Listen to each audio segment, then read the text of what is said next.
Hell, so the side questing, originally I said I would splice it in, but decided things would flow better if I just did it as a separate post-commentary video here. So, first off, we're going to go ahead and get this skulltula that we ran into on Death Mountain, hidden behind this. Didn't reach it before because it was too far up on the wall to grab after we killed it. Easily fixed with the boomerang now.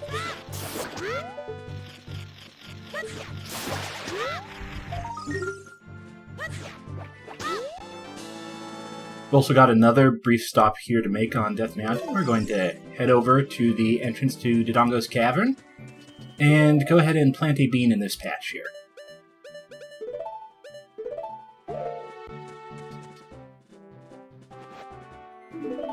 Once I'm lined up properly with it.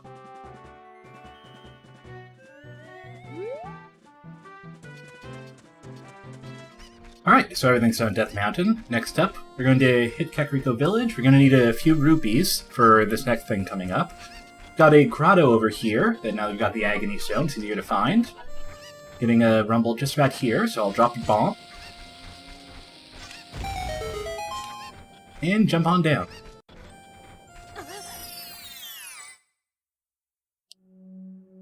We've got a couple of re-dead here, so let's get ourselves prepared for that. See if this will help us take them out a little bit faster. Plus, we haven't really used Din's Fire successfully in combat yet. Not in something that you guys actually saw, a little bit in the footage that was lost. So, we'll paralyze them. And run up between them and set off Din's Fire.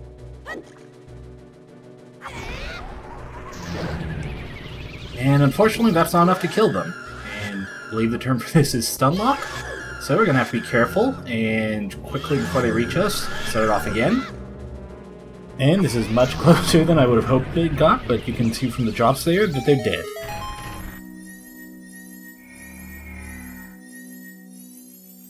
Open this up. Once we pick these up, punish ourselves.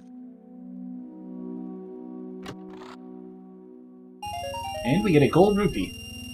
These show up every so often, not very common, but there's a few places you can reliably get them, and I'll show that as they come.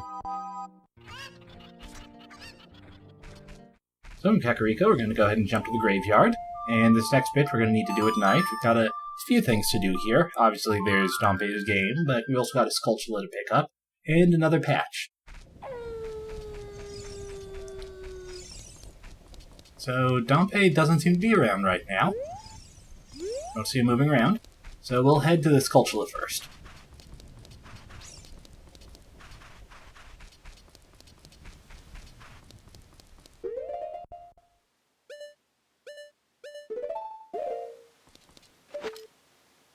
Go ahead up on this wall. I don't think I need to describe every single skulltula grab like this. You can see what's going on.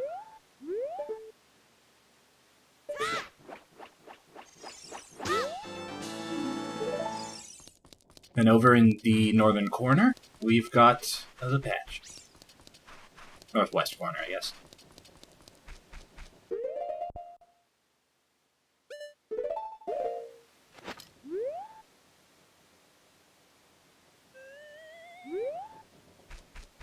So Dompe's not here, so let's go ahead and check out his shed. See what might be going on. Now this is the trouble with the Song of Sun in an area where time doesn't move naturally. Normally the Song of Sun will just fast forward time until you hit sunrise or sunset and just stop, but in these zones it's guaranteed to jump you to certain specific times. So we've got midnight as the fixed time for night, and we'll go ahead and play it again here. And then check the shed again. Obviously this is daytime so he's not going to be out, but we can still check the shed.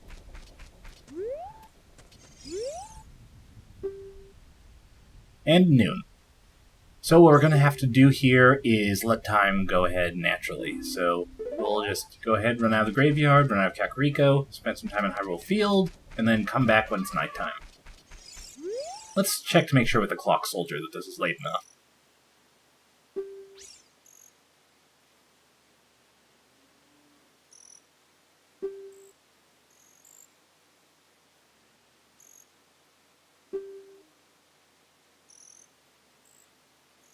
Alright, 6:13 p.m. This should be late enough now.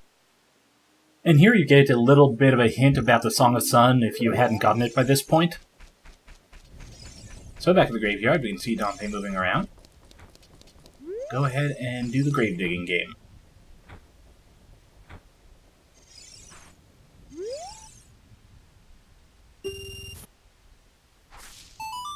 And this will likely take a while, so we'll be back in a bit.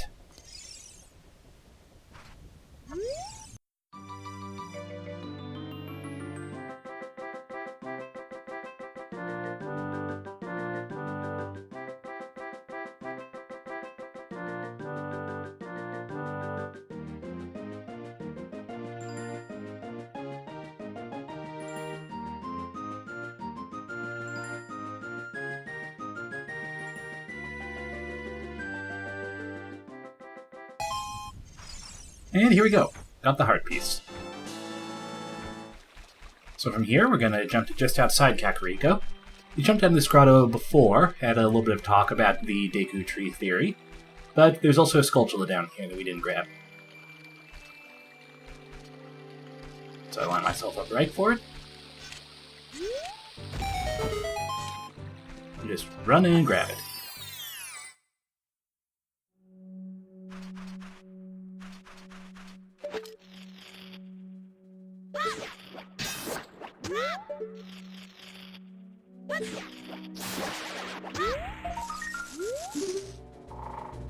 Play around a little with the big one in the process.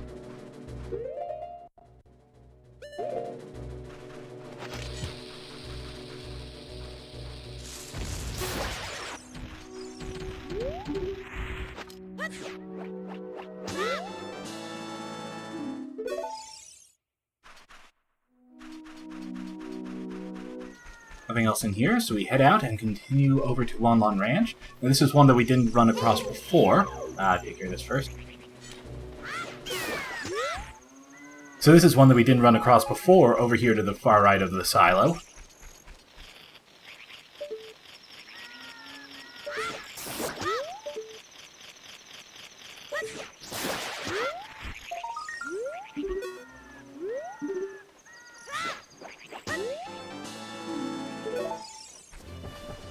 And in Lake Hylia, the one that I couldn't find because I didn't think to go far enough, just need to run over to this island out in the middle, away from that platform over there. Once we climb up here, we'll go ahead and fast forward tonight.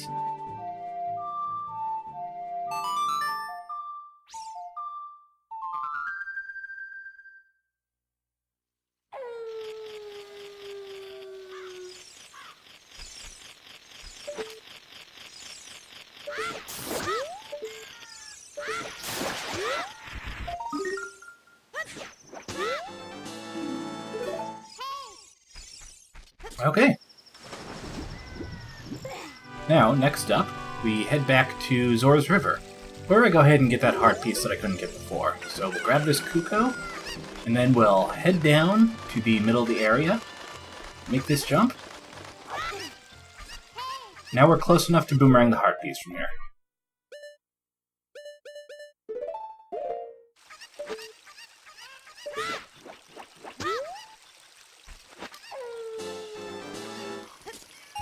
Now, back in Kokiri Forest, we're going to go ahead and plant this last patch. This is the last one that we've got access to at the moment.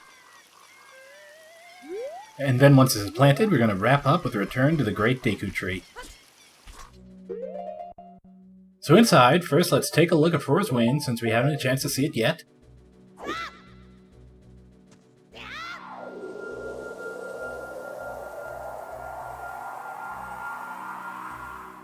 That green spot is a checkpoint. It always goes towards the door used to enter the area. And when you cast it again in the future, which of course we'll see later, then you just jump straight back there. So this way we don't have to do some annoying backtracking after this. So we're going to jump down here and head back to the room with the Goma larva. Had a bombable wall in there, but of course we didn't have bombs at the time. And now we can take care of that.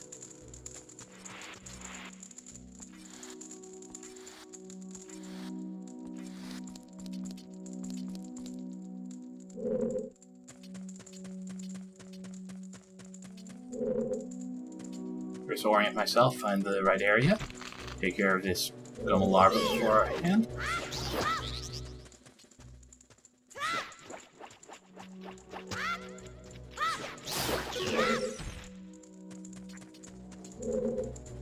Now let's try and be a little bit fancy about this, because we also haven't shown off the bomb shoes in practice yet.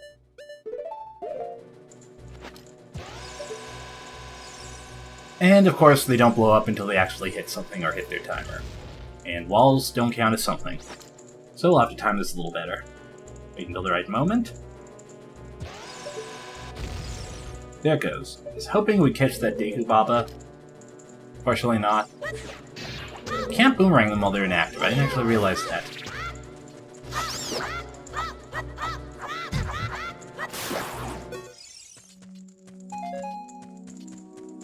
Obviously, wild flailing is the best way to take care of any enemy.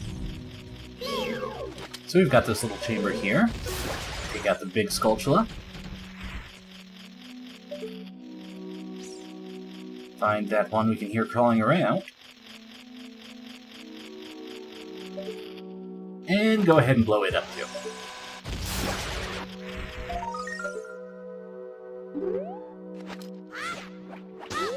Now, this is the last of the collectibles we've got before we're going to continue on with the plot. Last thing is to show off the return. You can see here on the map that icon indicating that all the gold skulltulas have been taken. You can also see that on the world map out there. I believe I mentioned that to Ambi once before. So when you cast Furor's Wind, you can either reset the checkpoint or go back to the one you set. What you do, you're sent back there, pop right out, that's it. So, this is it for this side quest video. Thanks for watching this bonus one, everyone, and I will see you next time. Bye!